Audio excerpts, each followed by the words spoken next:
Hi guys, and welcome back to another DrAce video, and today we're going to be playing MotoGP 22. It's now time to continue our MotoE career mode. It is time for the Red Bull Ring. It's time for round 9. So here in pole position we are after a pretty solid qualifying. We wait for the lights to go out and we burst into life with these electric motorcycles. Eric Granado got a good start there on the right hand side. Eggert is somewhere as well in there, but oh, there he is up on the inside. He takes the first corner, he takes the whole shot. Eggert leads the way here in the Red Bull Ring of Austria. So we've got 2 Grand Prix here in Austria. We've got today's video and then tomorrow for the 10th round, and only 2 more to go after that one. So this is pretty important for the sense of the championship. We've got some good points advantage for now as we go around the outside of Eggert. We just need a good result here today and we'll probably seal the deal next time out. We might be able to get it done today actually if we take the victory, depending on the rest of the competition. We'll see how that goes, but for the time being, we are in the lead. We're exactly where we wanted to be. Feeling pretty calm, as you can see, with the heart rate monitors to your right hand side. And right on cue, ladies and gentlemen, if you want to subscribe to the channel, now is a great time to do so. We'll be uploading a lot more MotoGP 22, Ride 4, Superbike 22, and eventually MotoGP 23, and even the new TT Isle of Man game as well. So I do advise you hit the subscribe button so you don't miss out on any DrAce content. Right, we need to look at the top left hand side of our screen now. We've got 7 laps here in the Red Bull Ring of Austria, short laps here in this magnificent long circuit, or a somewhat short circuit, but you've got a lot of straights involved, and honestly, I thought that's where I'd be struggling against the AI. I lost most of my time there in the practice and qualifying, but to be in this situation quite far ahead of Eggert is looking promising for the number 47. Eggert in second place, Granado in third, Bradley Smith fourth, Mikel Pons fifth, Zanoni, Escrig and Torres are there in the top 8, but that's a beautiful entry for the first corner there. Get that right and then you've really got the drive up here now to turn 2A and then into turn 2B. So now to the right and back over to the left hand side. Give me a bit of problem this corner actually. Either I go too tight and clip the apex, or I go a little bit too wide and get caught in the rumble strip. Need to improve upon that one, but right now I don't think we need to improve anything. We are absolutely dominating. A second advantage has already been breached. The number 77, Eggert behind, the Swiss man needs to do something quick. Otherwise we're going to get into that momentum and we are just going to absolutely decimate this competition. And I gotta be honest with you, I feel magnificent with the Energico Ego bike here. I feel great. I really feel confident now. I quite enjoy the Red Bull Ring of Austria. It's not really the most interesting of tracks, a couple of straights and a couple of corners, but I really like it. The undulation, hard braking zones, tight corners as well. I like it, I really do, and I think it suits my style very well from previous games and now for previous career modes as well. I always tend to go well here in the Red Bull Ring of Austria. But let's... Ooh, Eskrig's gone down. Didn't see quite where he went. Looks like he could have gone down around turn 9. Well, that's his race already over and done with. Very heavy motorcycle to pick back up, but the fastest man on the circuit is, you're looking at him right now, a 1:38.734 for the man on your screens. The number 47 has still got that a second advantage. Eggert, Granado, what can they do? They're going to have to hope for a mistake. They really are. Now, I've said many times before, and I'm going to say it again. You might be able to say it with me. I've said it that many times in the past, but once you reach that second advantage, you break the resolve with the rider behind, and I think that's exactly what's happening right now. That fourth corner there, that is where we really claw the space. I mean, look how much time we gained for going late on the brakes there. This may not be the challenge I expected from the AI, to be quite honest with you, but we're going to see what we can really do with these MotoE bikes. I'm going to push this bike to the limit, try and get some whopping lap times in, and just enjoy the experience of winning a MotoE World Cup. It's going to happen. If we stay on board the motorcycle, it pretty much puts the competition well and truly out of reach. And I think, I haven't got the maths with me right now, but I do believe we could actually win it if, depending on the position of the competition, and even my compatriot Bradley Smith, who's somewhere in the running, but I think after recent form, We may not be anymore. But now to the right-hand side, we're going to be up by 5, 6, maybe even 7 tenths by the time we get across this line. Tight apex of the Red Bull mobile corner. We bring on the power, and it's going to be a 6 tenths of a second improvement down to a 1:38.135. We were into the 1:37s in qualifying, and now we're looking just as good right here, right now.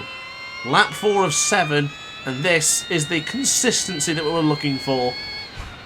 The only thing I can think of right now is that we are coming to a conclusion of MotoE, and I don't think I was prepared for this. It's happened so quickly. I have thoroughly enjoyed the MotoE competition. From the first rounds in Jerez to Le Mans, it's been challenging.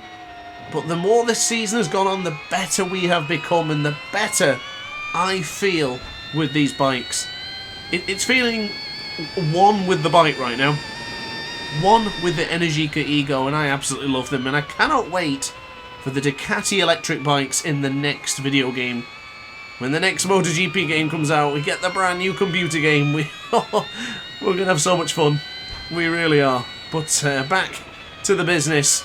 We are doing everything we can. Into Rauch for turn 7, nice and tight to the apex. Losing a bit of time on this lap, but I guess I haven't really been paying too much attention. And just trying to keep up on the pace. I really didn't think the AI would struggle this much. Are they struggling? Or are we just dominating? Answers in a postcard, please. Or even better still, answers in the comment section down below. What do you reckon? AI not good enough? Or are we just too good? Bradley Smith has now put himself onto the podium. Hikari Akuba was one of our championship contenders as well, and I haven't seen him at all at any point over the weekend. It's a 1:38.834, so we did lose that 7 tenths that we gained previously. But it's really not a problem. As long as we stay in the 1:38s, I just do not see the AI having a sniff of the number 47. Now, if you're not aware, I did do a poll recently which we're going to do another championship, but this time it won't be with my career mode rider. It's going to be with Marco Melandri from the season of 2009. This was all done by you guys. You did the votes. So if you don't like Melandri, then you've only got yourself to blame. And that will be starting very soon. So upon the completion of this one is when I'll start the winter testing with Marco Melandri. So just stay tuned for that. I'm very excited. I did really well in the winter testing, and I was really able to drift the bike and just do a lot of things with it. So I'm excited for that. And if we do get enough time before MotoGP 23 arrives, we'll be doing another MotoGP career mode with another rider. Well, our same rider, but another team. We've already made the helmet for it. Sergio's already done the work. I'm hoping we can squeeze one in before MotoGP 23 eventually releases. So now coming on to turn 9, which effectively is turn 8 because the game doesn't calculate 2A and 2B, but it's not a problem. It's certainly nothing to get upset about.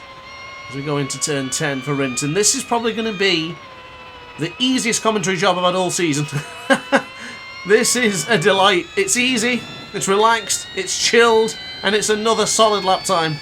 It's a 1:38.2. How can they compete with this?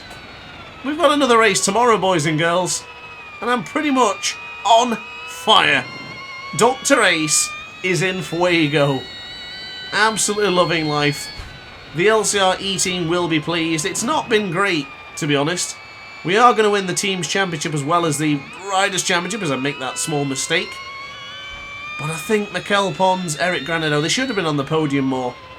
We've certainly had no issues, but Granado's crashed way too many times. And Pons, for some reason, just has an allergic reaction to staying on the track. He feels better when he's not on board the bike. I don't know why. But for some reason in this game, they've done him dirty. He's not particularly strong or competitive.